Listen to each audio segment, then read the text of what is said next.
Trump ఒక rapist, Trump ఒక paedophile, Trump ఒక ద్రోహి.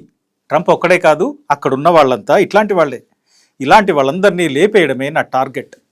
ఇది ట్రంప్ పార్టిసిపేట్ చేసిన డిన్నర్లో ఫైర్ చేసిన వ్యక్తి చెప్తున్న మాట. అంటే ఇలాంటి కాల్పులు జరిగిన తర్వాత సాధారణంగా రాజకీయపరమైన కారణాలను చూస్తుంటారు, లేదా అంతర్జాతీయ కుట్రలు వినిపిస్తుంటాయి, అలాంటి శత్రుత్వాలు తెరపైకి వస్తుంటాయి. కానీ ఇక్కడ ట్రంప్ వ్యక్తిత్వాన్ని ఆధారంగా చేసుకొని ఇట్లాంటి వాడిని బతకనివ్వను అని నిందితుడు చెప్తున్నాడు. సాధారణంగా ట్రంప్ లాంటి వాడిపై అటాక్ జరిగితే ఇప్పుడున్న పరిస్థితుల్లో ఇరాన్ లాంటి దేశాలపై అందరి వేళ్లు చూపిస్తుంటాయి. కానీ ఇక్కడ జరిగింది అది కాదు. బ్రీఫ్గా ఆ రోజు ఏం జరిగిందనే చెప్పుకుంటే, గత శనివారం నాడు అమెరికా ప్రెసిడెంట్ ట్రంప్ వాషింగ్టన్లోని హిల్టన్ హోటల్లో కరస్పాండెంట్స్ డిన్నర్ కార్యక్రమంలో పాల్గొన్నాడు. ఇది ఏటా జరిగే డిన్నర్. ఇందులో జర్నలిస్టులు, పొలిటీషియన్లు, అధికారులు వస్తుంటారు.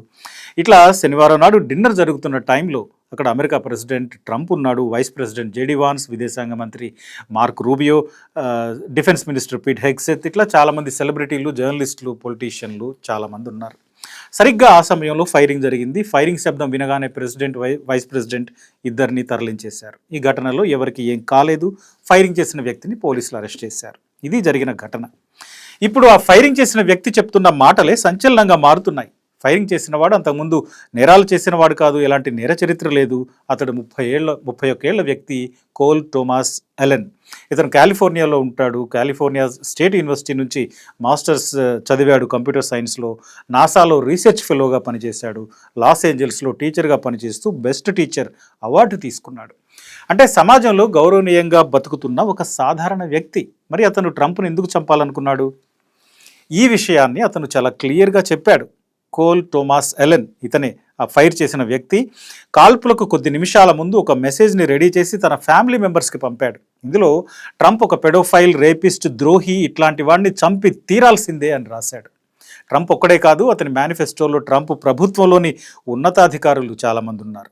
ఒక FBI చీఫ్, భారత మూలాలున్న క్యాష్ పటేల్ తప్ప చాలామంది కీలక వ్యక్తుల పేర్లున్నాయి. వీళ్ళంతా నా టార్గెట్లో ఉన్నారు అని అతను తన నోట్లో చెప్పాడు. వాళ్ళ హోదాల ప్రకారం అందరినీ లేపేస్తానని చెప్పుకున్నాడు. తన ప్లాన్ పట్ల అతను ఇచ్చుకున్న జస్టిఫికేషన్ ఏంటంటే, వేరే ఎవరైనా ఒకళ్ళని పీడిస్తూ ఉన్నప్పుడు చూస్తూ ఊరుకోవడం క్రైస్తవ ధర్మం కాదు, అది నేరస్తులకు సహకరించడమే అవుతుంది. కాబట్టి ఈ ప్రభుత్వంలోని నేరస్తుల వల్ల పిల్లలు, ఆడవాళ్ళు చాలామంది ఇబ్బందులు పడుతున్నారు. అందువల్ల వాళ్ళను చంపాల్సిందే అంటున్నాడు. నిందితుడు అలెన్ ఏదో సాదాసీదాగా ఆవేశంలో రాలేదు, చాలా ప్లాన్డ్గా వచ్చాడు. 2 హ్యాండ్ గన్లు పట్టుకొచ్చాడు, షార్ట్ గన్ తీసుకొచ్చాడు.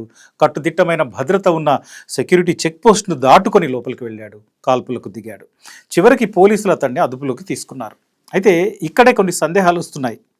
ఏంటంటే, అమెరికా అధ్యక్షుడు ఎక్కడికి వెళ్ళినా చాలా కట్టుదిట్టమైన భద్రత ఉంటుంది. చీమ చిటుక్కుమన్నా అలర్ట్ అవుతారు. అలాంటిది ఒక వ్యక్తి 2 గన్నులతో ఎంటర్ అయ్యాడంటే అక్కడ సెక్యూరిటీ వైఫల్యం ఉందని చాలా స్పష్టంగా అర్థమవుతుంది. సరే, సెక్యూరిటీ విషయం అలా ఉంచితే, ఈ దాడి చేయాలనుకున్న వ్యక్తి చేసిన ఆరోపణలు ఇవే ఇప్పుడు కీలకంగా మారాయి. కాల్పుల ఘటన తర్వాత ట్రంప్ మీడియాతో మాట్లాడాడు. మీడియా ప్రశ్నలకు ట్రంప్ ఎప్పట్లాగే సహనం కోల్పోయి సమాధానాలు ఇచ్చాడు. నిందితుడు మిమ్మల్ని పెడోఫైల్ అన్నాడు కదా, రేపిస్ట్ అన్నాడు కదా, దానికి ఏమంటారని ప్రశ్నిస్తే, షూటర్ ఎలెన్కి మతి లేదు, అతను క్రిస్టియానిటీకి వ్యతిరేకంగా మారాడు అని ట్రంప్ సమాధానం ఇచ్చాడు. అయితే ట్రంప్కు ఎప్స్టైన్కు మధ్య ఉన్న సంబంధాలు ఇవి ఇప్పటికే ప్రపంచం చూసింది. జెఫ్రీ ఎప్స్టైన్, ఇతను ఎవరంటే అమెరికాకు చెందిన ఒక సంపన్న ఫైనాన్షియర్, భారీ సెక్స్ ట్రాఫికింగ్ని నడుపుతూ చాలామంది మైనర్ బాలికల్ని లైంగికంగా వేధించాడు అనే ఆరోపణలు ఇతని మీద ఉన్నాయి. 2019లో అరెస్ట్ అయ్యాడు. విచారణ జరుగుతున్న టైంలోనే జైల్లోనే సూసైడ్ చేసుకున్నాడు. ఇతగాడు చాలా ఏళ్ల పాటు అనేక మంది అమ్మాయిల్ని ట్రాప్ చేసి తన రిసార్ట్కు తీసుకెళ్ళి అక్కడ లైంగికంగా వేధించినట్టు అనేక మంది బాధితులు బయటకు వచ్చి చెప్పారు. జెఫ్రీ ఎప్స్టైన్ ఫైల్స్ పేరుతో రిలీజ్ అయిన ఫోటోలు, మెయిల్స్ కూడా దీనికి ఆధారాలుగా నిలుస్తున్నాయి. అయితే ట్రంప్ ఎప్స్టైన్ మధ్య దశాబ్దాలుగా సంబంధాలు ఉన్నాయి అనడానికి చాలా ఆధారాలు ఉన్నాయి. పాత ఫోటోలు ఉన్నాయి, వాళ్ళు కలిసిన ఆధారాలు ఉన్నాయి.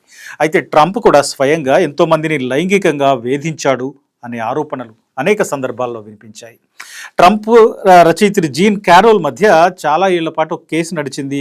1990 మధ్యకాలంలో న్యూయార్క్లోని ఒక స్టోర్లో ట్రంప్ తనపై లైంగిక దాడి చేశాడనేది క్యారోల్ ఆరోపణ.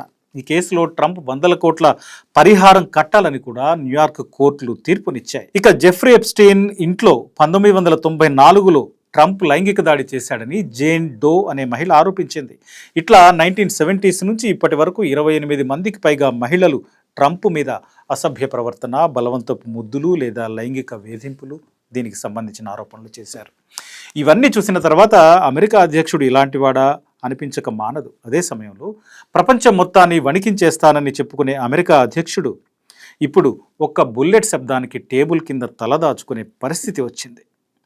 అంటే అహంకారంతో విర్రవీగితే అది ఎల్లకాలం సాగదు, అది ఎవరినైనా తల్లకిందులు చేసే పరిస్థితి పక్కనే పొంచి ఉంటుంది అని కూడా గుర్తించాలి.